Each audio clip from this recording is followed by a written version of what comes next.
Doctor Shyama Agarwal, सह आचार्य संस्कृत, राजकीय डूंगर महाविद्यालय बीकानेर। आज हम हर्षचरितम का अध्ययन करेंगे। हर्षचरितम महाकवि बाणभट्ट विरचित ग्रंथ है। हर्षचरितम गद्य सम्राट महाकवि बाणभट्ट की अभूतपूर्व अद्वितीय रचना है। बाण के द्वारा विरचित ग्रंथों में हर्षचरितम का अति महत्वपूर्ण स्थान है। इस ग्रंथ का पंचम उच्छ्वास महाराजा गंगा सिंह विश्वविद्यालय बीकानेर ने स्नातकोत्तर उत्तरार्ध संस्कृत साहित्य के प्रश्न पत्र शिक्त के शास्त्रीय साहित्य के अंतर्गत पठन हेतु निर्धारित किया है। हर्षचरित क्या है, उसके बारे में हम कुछ जानें। गद्य में दो प्रकार की विधाएं महत्वपूर्ण है, कथा तथा आख्यायिका। महाकवि बाणभट्ट आख्यायिका तथा कथा दोनों के प्रवीण लेखक हैं। उनकी कृतियों में हर्षचरित तथा कादंबरी अपना एकांतिक महत्व रखती है। हर्षचरित आख्यायिका है तो कादंबरी कथा। आख्यायिका क्या होती है, इस बारे में अमरकोश बतलाता है कि जिसका सत्यार्थ ज्ञात हो वही आख्यायिका है। आख्यायिकोपलब्धार्था प्रबंध कल्पना कथा अमरकोश। आगे चलकर आख्यायिका की इस परिभाषा का विकास हुआ तथा अलग अलग आचार्यों ने अपनी अपनी परिभाषाएं दी। संस्कृत साहित्य में आलंकारिकों ने प्रधान रूप से काव्य के दो भेद स्वीकार किए हैं, दृश्य और श्रव्य। पुनः श्रव्य काव्य के भी दो भेद माने जाते हैं, गद्य काव्य और पद्य काव्य।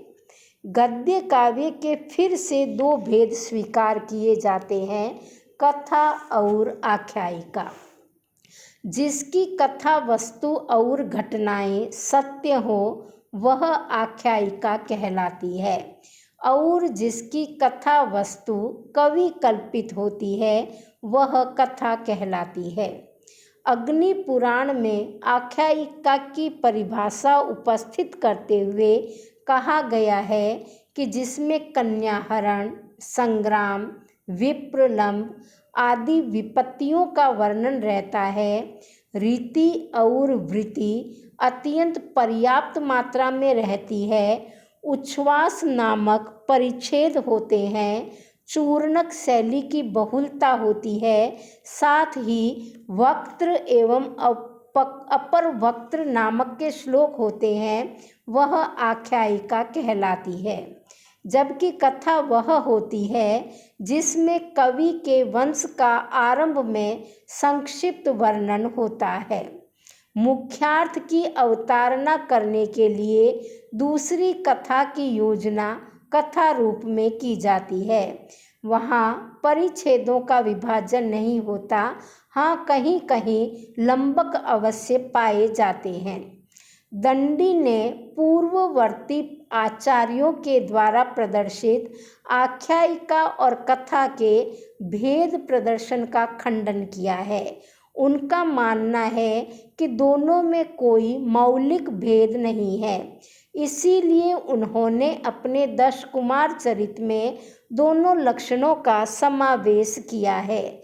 साहित्य दर्पणकार ने दोनों का भेद प्रदर्शित करते हुए बतलाया है कि कथात्मक गद्य काव्य में श्रृंगार रस प्रधान होता है, कथा वस्तु का वर्णन गद्य के माध्यम से होता है। कथा के किसी किसी अंश में आर्या, वक्त्र अथवा अपर वक्त्र छंदों का प्रयोग किया जाता है, किंतु छंदों का प्रयोग अवश्यम भावी किया जाए ऐसा कोई आवश्यक नियम निर्धारित नहीं है।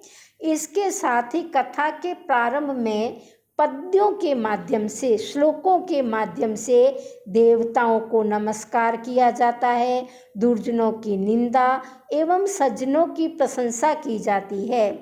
कथा की तरह आख्यायिका में भी गद्य के माध्यम से सरल कथा वस्तु का वर्णन, पद्य के द्वारा देवताओं को नमस्कार, दुर्जनों की निंदा, सज्जनों की प्रशंसा एवं कवि वंश का वर्णन हो सकता है।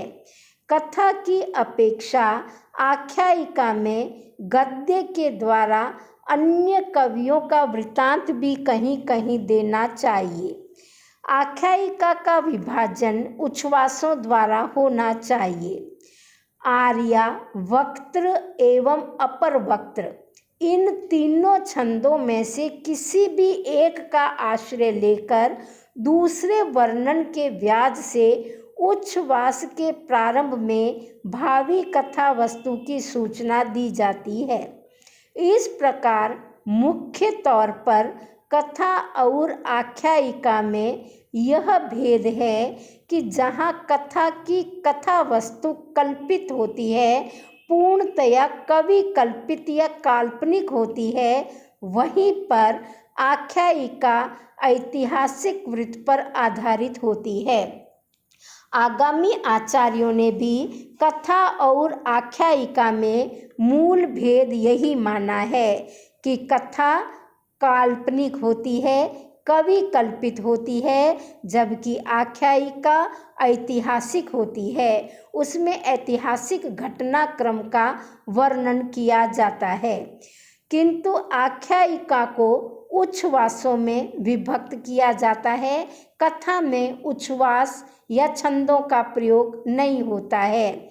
यद्यपि कुछ कथाओं में आर्या, वक्त्र अथवा अपर वक्त्र का छंदों का प्रयोग मिलता है, लेकिन वह बिल्कुल सीमित है।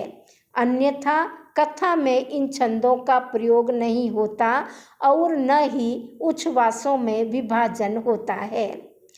कथा में कन्याहरण, संग्राम, विप्रलंब श्रृंगार आदि का वर्णन होता है, किंतु आख्यायिका में यह सब नहीं होता। कथा का वक्ता नायक के अतिरिक्त कोई दूसरा व्यक्ति होता है, किंतु आख्यायिका को कवि या नायक स्वयं अपनी अनुभूत कथा द्वारा वर्णित करता है।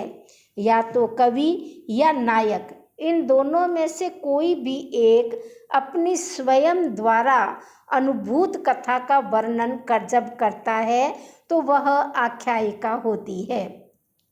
इन सब विवेचनों को देखें तो कादम्बरी पूर्णतः कथा है, क्योंकि वह काल्पनिक है, कवि कल्पित है, जबकि हर्षचरित आख्यायिका है। कादम्बरी की प्रस्तावना के अंतिम पद्य में कवि ने स्वयं इसे कथा की संज्ञा से अभिहित किया है, जबकि हर्षचरित के प्रारंभ में कवि ने हर्षचरित को आख्यायिका शब्द से ही संबोधित किया है। करोम्य आख्यायिकाम अम्बोधौ जीवाप्लवन चापलम, यह हर्षचरित के प्रारंभ में ही बाण भट्ट ने लिख दिया है कि मैं आख्यायिका रूपी सागर को अपनी जीवा रूपी चंपू से पार करने की चपलता कर रहा हूँ। अर्थात बाण भट्ट को आख्यायिका और कथा का पूर्णतः ज्ञान था और उन्होंने दोनों ग्रंथों में स्वयं स्पष्ट कर दिया कि यह कादम्बरी कथा है, जबकि हर्षचरित आख्यायिका है।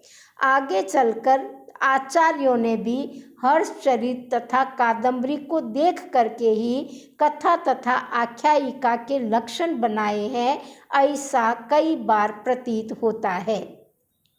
कादम्बरी जो कि कथा है, उसमें श्रृंगार रस की प्रधानता है। कथांश को अध्यायों में विभक्त नहीं किया गया है। प्रारंभ में वंश वर्णन, सज्जन प्रशंसा एवं दुर्जन निंदा की गई है। कथा के अनुकूल ही विप्रलंब, सूर्योदय, चंद्रोदय तथा दिग्विजय आदि का वर्णन किया गया है। कादम्बरी में कथा का वक्ता नायक न होकर अन्य है, दूसरा पात्र है। इस प्रकार कादम्बरी में कथा के सभी लक्षणों का लगभग निर्वाह किया गया है।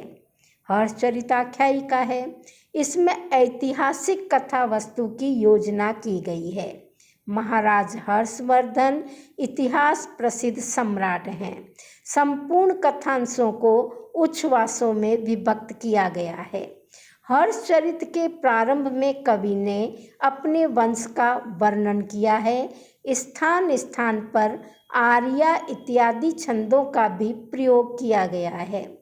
हर्षचरित का वक्ता स्वयं बाणभट्ट है, अर्थात यह नियम भी इसमें लागू है। इसमें वीर रस प्रधान होने से संग्राम का वर्णन तो मिलता है, परंतु विप्रलंब श्रृंगार तथा सूर्योदय सूर्यास्त आदि का वर्णन नहीं किया गया है। उच्छ्वास के आरंभ में दूसरी कथा के बहाने भावी कथा की सूचना भी दी गई है। इस प्रकार हर्षचरित शुद्ध आख्यायिका की श्रेणी में आता है। इसमें आख्यायिका के प्रायः समस्त लक्षणों का पूर्णतः निर्वहन प्राप्त होता है। इस हर्षचरित का पंचम उच्छ्वास हमें पठनीय है।